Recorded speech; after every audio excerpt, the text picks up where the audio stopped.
In his latest film, Richard Dreyfuss plays a struggling inventor, and Susan Sarandon is the mother of a kid who adopts Dreyfuss and starts them on a bittersweet love affair in the buddy system. One of 5 new movies we'll be reviewing this week at the movies. We'll also be looking at a film biography, Heart Like a Wheel, the story of woman race car driver Shirley Muldowney, starring Bonnie Bedelia. And that's this week at the movies, the movie review program.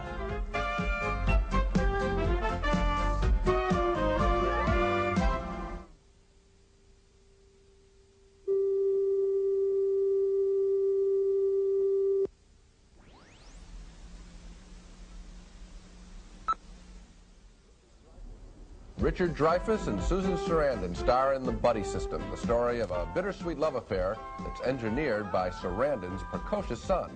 We'll be reviewing that and other new movies this week on At the Movies, the movie review program.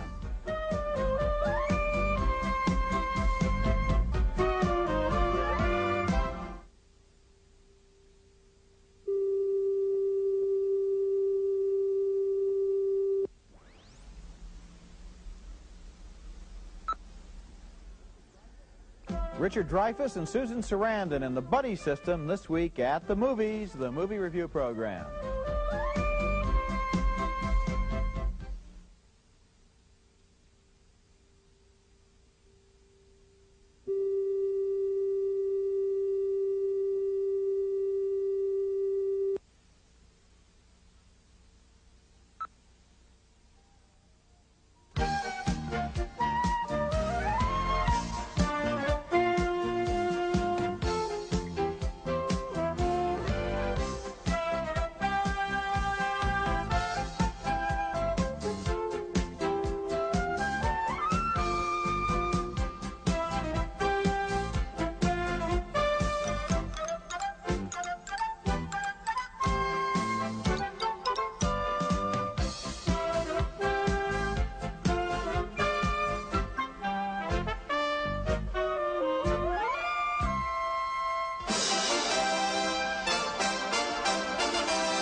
Somebody, I don't want to always hear about it. I just respect the dancing, that's all. Yeah. Did you hear the way she talks?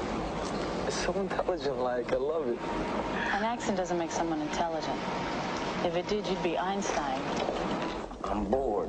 Well, I'm bored of hearing about your boredom. That's why I went to all this trouble. Now, we're going to have fun.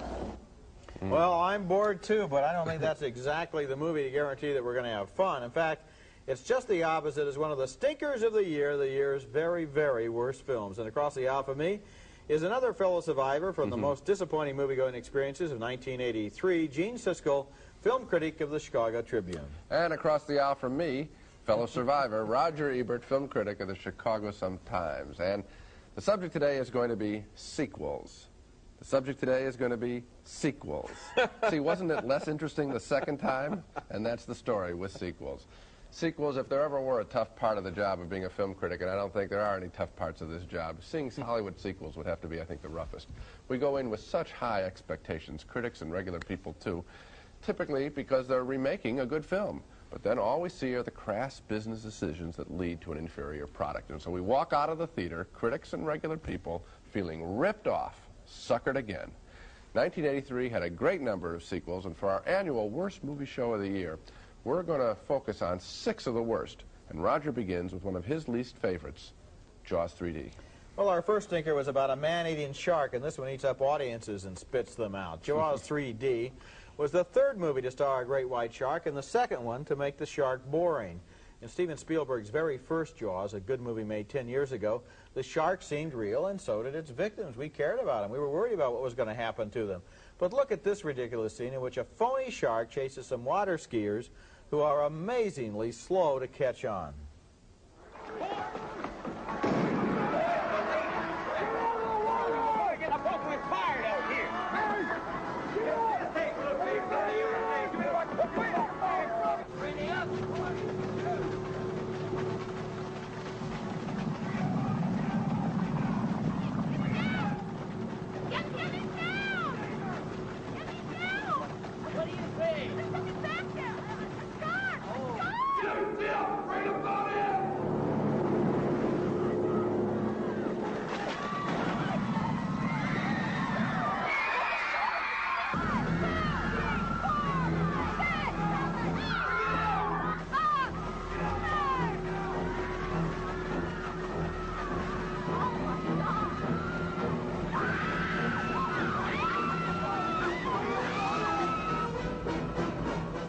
Gee, that's amazing. That shark tail looks amazingly like an artificial shark tail that's being pulled through the water at a constant rate of speed that's very unrealistic.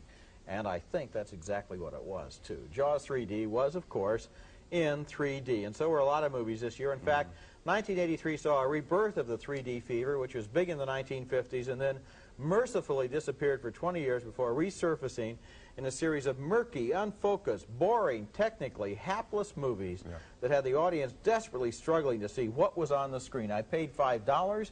What is it that you're trying to show me? The only consolation was, with movies like Jaws 3D, if you couldn't see the screen, at least you weren't missing anything. That's absolutely true. You know, you do put on those glasses, and you do feel like a kid again, and you really do have fabulous expectations when it is a sequel, when it is 3D. We got a couple of them on the show, and boy, this one really let me down. The big moment when the shark is going to crash through this little seaquarium, you know, the 3D didn't work well. It never leapt, it never came off the screen. It just hit that thing and then they cut to another scene. Too bad. Now I've got another 3D sequel for you, Amityville 3D. What a show. This really tries our patience, asking us to believe that yet another sucker would actually buy the same disaster-plagued house. This time, Tony Roberts plays the sucker. He thinks that all the deaths in the house have been either fakes or coincidences, right? Especially when the salesman who sells them in the first scene, he drops too.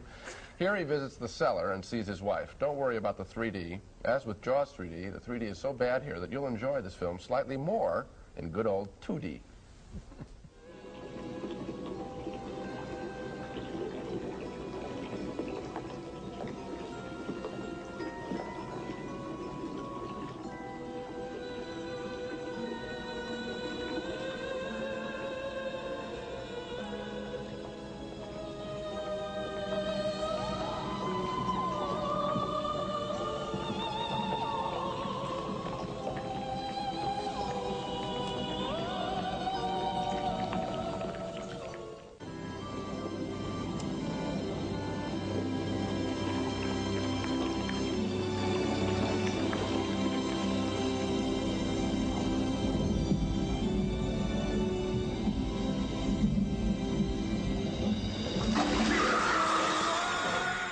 Now that music, that real tranquil music before she jumps out, that was totally inappropriate, so you know as you sit there in the audience that something wild is going to happen in counterpoint.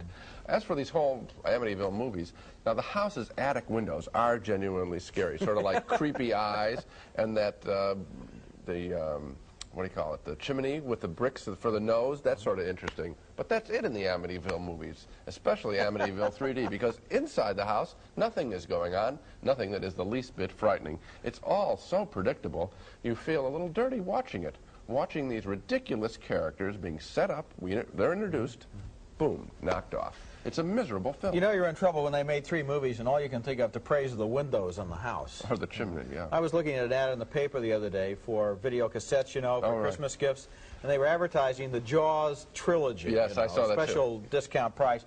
I'm sure they'll have the Amityville trilogy too. This is really an insult because what you have in each case is one movie that had some reason for being. Now, in the case of Jaws, it was a great film. In the case of the original Amityville film, we could have probably gotten through life without it, but nevertheless, interesting premise. It had an interesting premise. And then you have 2 complete rip-offs that are totally exploitative, and to link them with the original film is the same thing in that ad as it is in the movie theaters, which is to say they're trying to ride in on the coattails of what was somebody's, at one time, a long time down the road, genuine inspiration. I really feel strongly about this. Sequels probably give more bad experiences in movie theaters than just about anything that the movie industry produces. Sure, because if you go into a movie you know nothing about, you say, well, what's this going to be about? Maybe I'll like it. Then you like it. If you do like it, it's a real surprise. It's terrific. But if you go into a movie that, you know, is a sequel of a film, you're probably there because you love the first film in the first place, so you're really going to be disappointed by the sequel. Yeah. It's terrible. Next at the movies, a sequel about a bunch of kids who achieve the impossible. They make teenagers boring. Oh my God. The this isn't just another commercial. You should listen to this. See, I'm not just any kid. I'm the kid that's tasted the difference. Because this isn't just any snack. It's nacho cheese Doritos. And it's not just nacho cheese. It's 3 kinds of cheese. And it's not just 3 kinds of cheese. It's corn, tomato, onion, and spices. And it's not just corn, tomato, onion, and spices. It's delicious. And it's not just delicious. It's the greatest. Because it's not just any snack. It's Doritos brand. And I'm not just out of Doritos. I'm out of time. Fresh Start got straight A's on all these stains after Kenilworth's school outing. We took on Victor's chocolate milk. The ketchup Tammy and Leah shared. Charles and Sergio's ground in dirt. Nothing gets out every stain, but Fresh Start is super concentrated with extra stain fighters. So one little bottle cleaned all 128 of them and got straight A's on their chocolate milk, ketchup, ground in dirt. And on all these stains, Fresh Start is the straight A detergent. You're warm and dry watching TV, but pretty soon you could get a cold like this.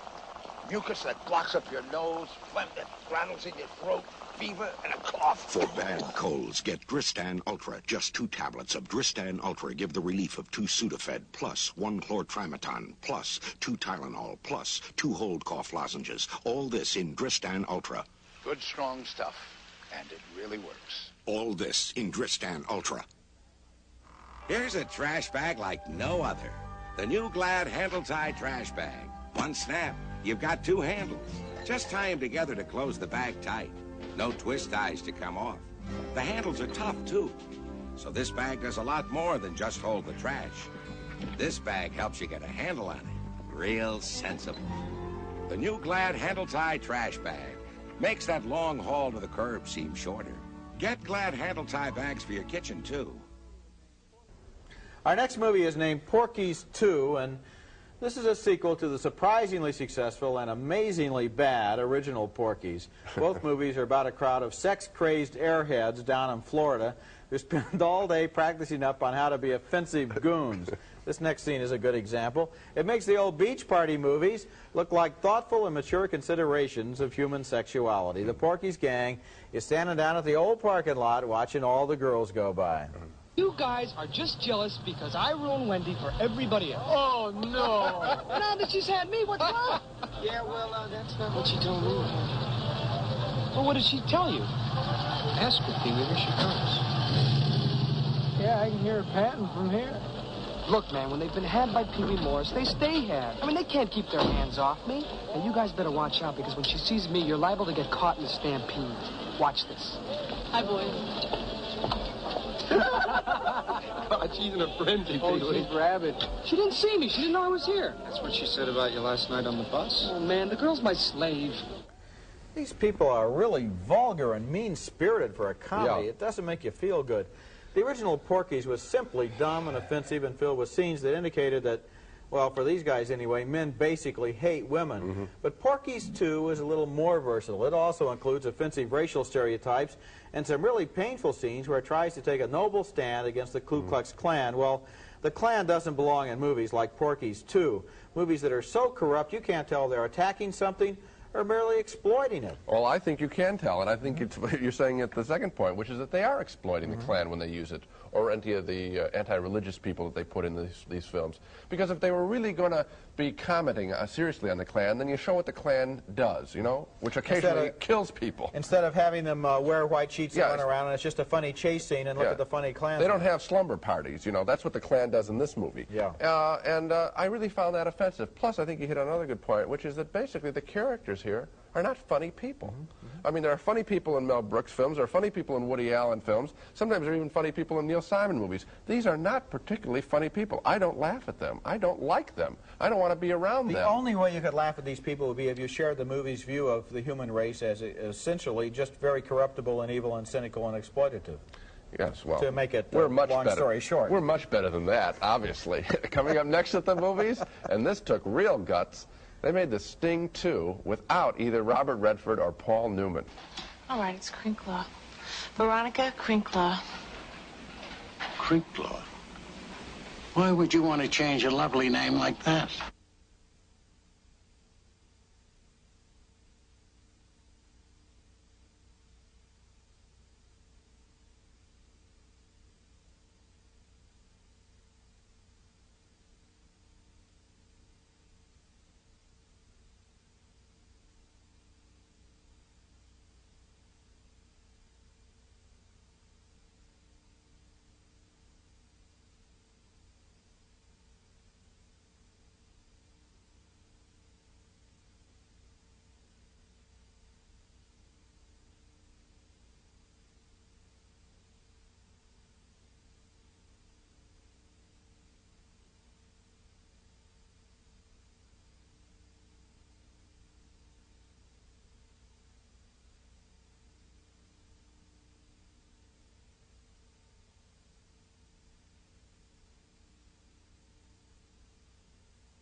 In 1973, The Sting proved to be not only an Oscar-winning Best Picture, but also a wonderful entertainment featuring more double crosses than even a movie critic could anticipate.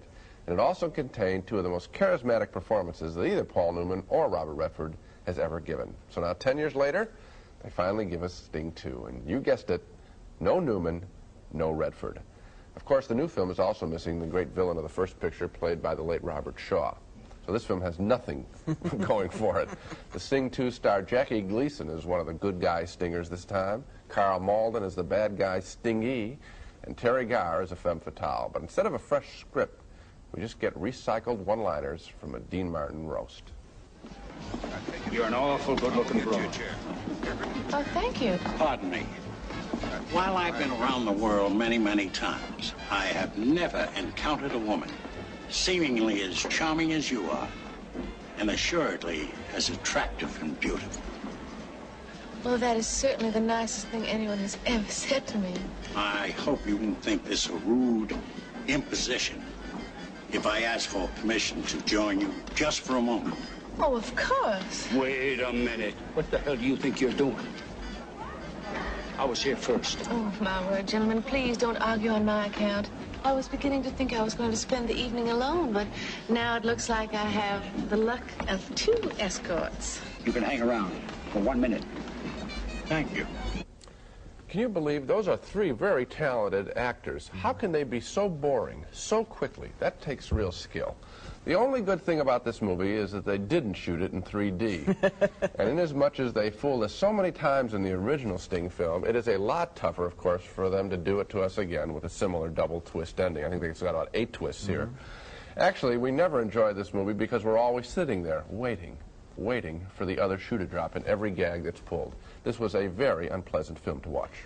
I guess it must have been, you know. And when I knew that we were going to do it on this show, I went back and I looked at my notes about the film. I can't remember having seen it. I know it opened in 1983. I know I went to see it. I wrote a review for the newspaper, and I hated it. And then it just, right out, there was some kind of a plot. It had to do with everybody double-crossing each other. I couldn't tell you today one thing about it. There was nothing in this multi-million-dollar movie with all of these great talents that was able to stay in my mind for 6 months. That's because, and I think it's almost in a communication theory, nothing was coming off the screen to you because nothing was put into the screen. This was a deal, I'm sure. I'm sure the profit was turned by whoever made this film before the cameras rolled. They had already laid it off. And you know who's also culpable in this little enterprise? The theater owners of the nation. Because they'll book some junk like this because it has a name value rather than looking for another kind of film, a special kind of film. And that's something you could say about all sequels. They'll say, gee, I wish I'd been smart enough to have this thing. I wish I'd known Jaws was going to be a hit. But I'll recoup by having Jaws 3T and ripping off everybody who went to my competitor's theater for the real one. Real discouraging. Jackie Gleason was also in another one of the stinkers of the year, and of course it was another sequel. It's too bad to see his talent wasted in roles where he basically just repeats his same shtick from previous movies. This next movie is called Smokey and the Bandit Part 3, and it lacked almost anything you'd ever want to go see a Smokey movie for, including Burt Reynolds, who called it quits with this series after Smokey Part 2. He turns up for a cameo just an instant at the end of Part 3 and looks like kind of lost. In this scene from Part 3, Gleason is giving a political speech, sort of a parody of Patton, when Pat McCormick and Paul Williams walk in. In the 60s, I chased those pimply-faced, long-haired hippies, and I caught them. Then in the 70s, I chased the bandit. What about the bandit? I chased that boy for over 3,000 miles through 20 states. But you didn't catch him.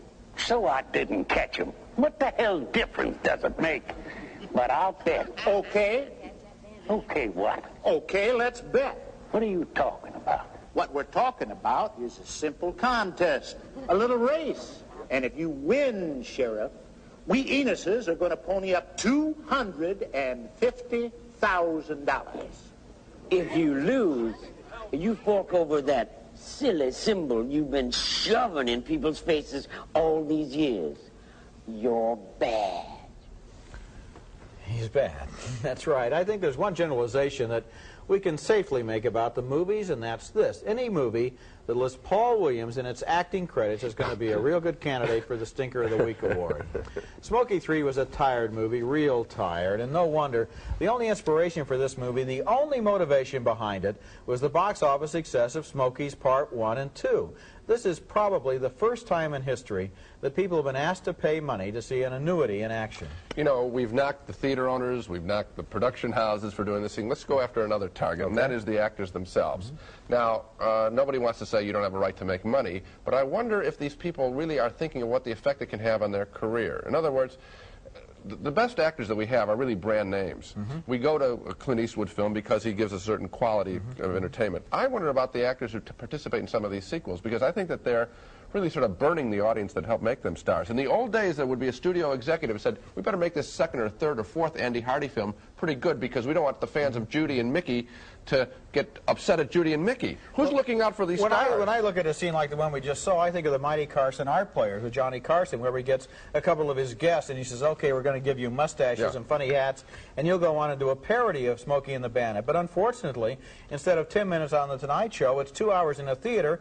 It's money and time out of people's lives, and it's trashing careers. And another thing it does is once you have an experience like that, you don't go back to the movies again right away because you think, gee, maybe there's something else that would be more fun, like sitting at home and looking at the wall. Okay. Coming up next at the movies, the dance-filled sequel to Saturday Night Fever. I got a job on Broadway. You got a job on Broadway? Doing what? Dancing. Don't you remember? I danced.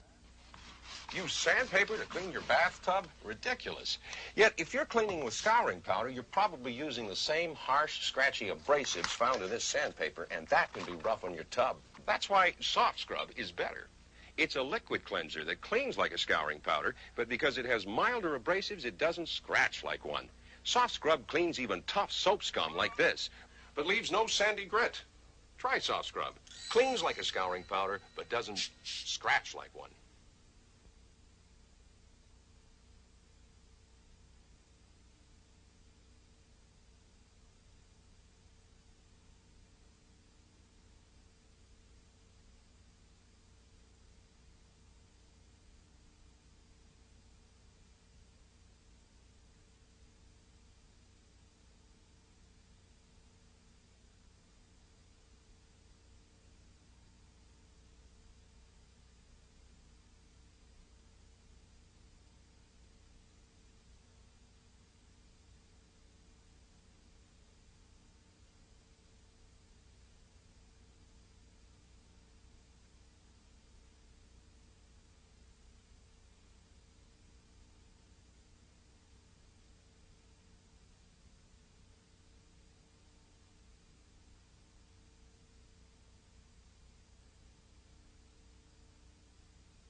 Our last lousy sequel was particularly disappointing to me because I'm such a fan of the original Saturday Night Fever. And so more than anything else, this sequel, called Staying Alive, represents a blown opportunity. The story picks up the Tony Manero character 6 years later. Dancing is still important in his life. He's across the bridge now, living and working in Manhattan as a dancer, trying to make it in a Broadway show. Some people never know the true magic of the moonlight. You give me everything I need. Woman, you really know me. Anticipation's growing. Come to me now so you will see that I'm never gonna give you up for someone else's love. Never gonna let you go and lose the one I love. Oh, tonight.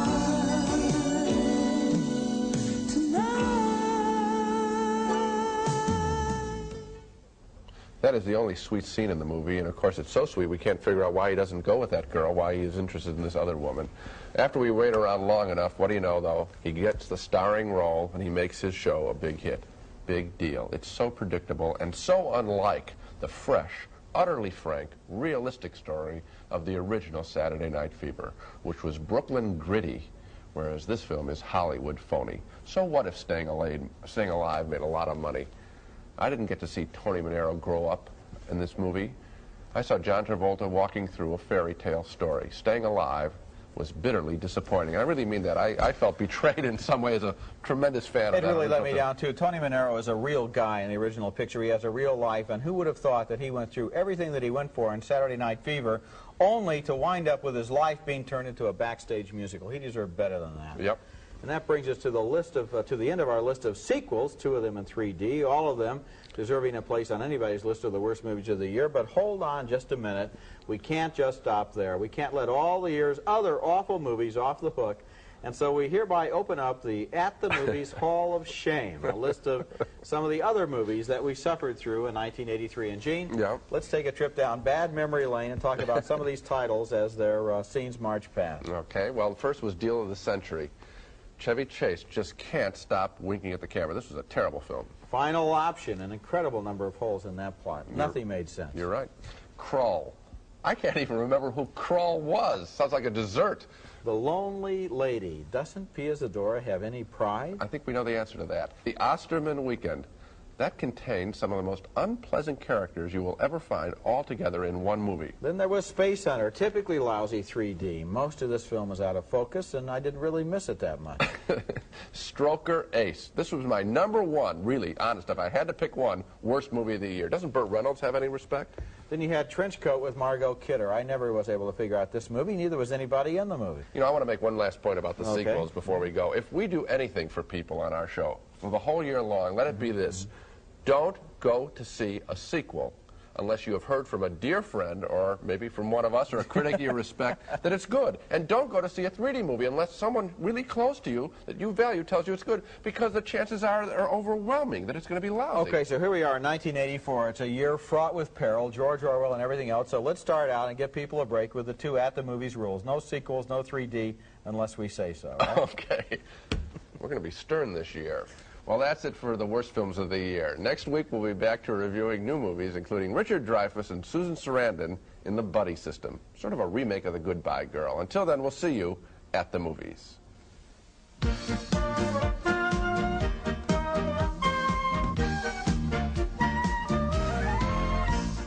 Pan American, whether it's business or pleasure or a little bit of both, across the country and around the world, Pan Am, you can't beat the experience.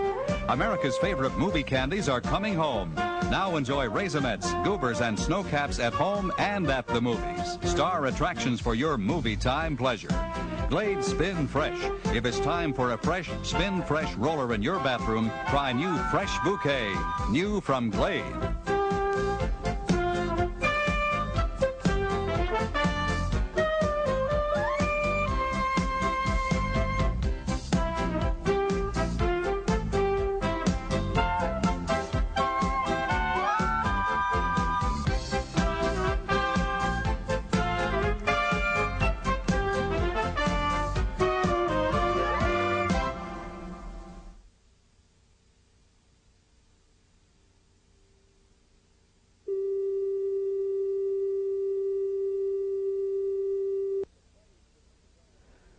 A movie named The Buddy System is one of the most paralyzingly stupid and annoyingly cute movies I've seen in a long time, and that's too bad because it stars a couple of very good actors, Richard Dreyfuss, who plays an eccentric inventor, and Susan Sarandon, a single mother who falls in love with him.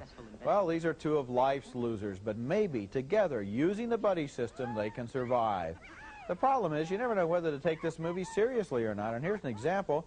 Are we really supposed to believe in this great invention by Richard Dreyfuss?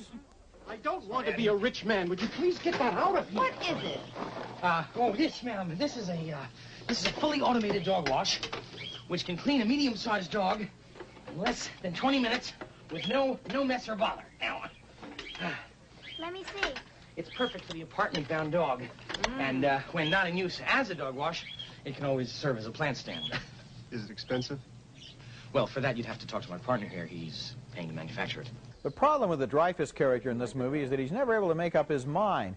First he falls in love with Susan Sarandon, then he goes back to his first girlfriend, played by Nancy Allen, then he goes back to Sarandon, then he goes back to Allen, and so on. And all of his switches seem completely arbitrary, as if the idea is to keep coming up with new problems so the movie won't run out of steam. And the basic problem, though, with the buddy system is that it isn't really about anything. It's just these people trading cute dialogue and making problems for themselves and never convincing us they have any connection with real life. And I'm Roger Ebert at the movies.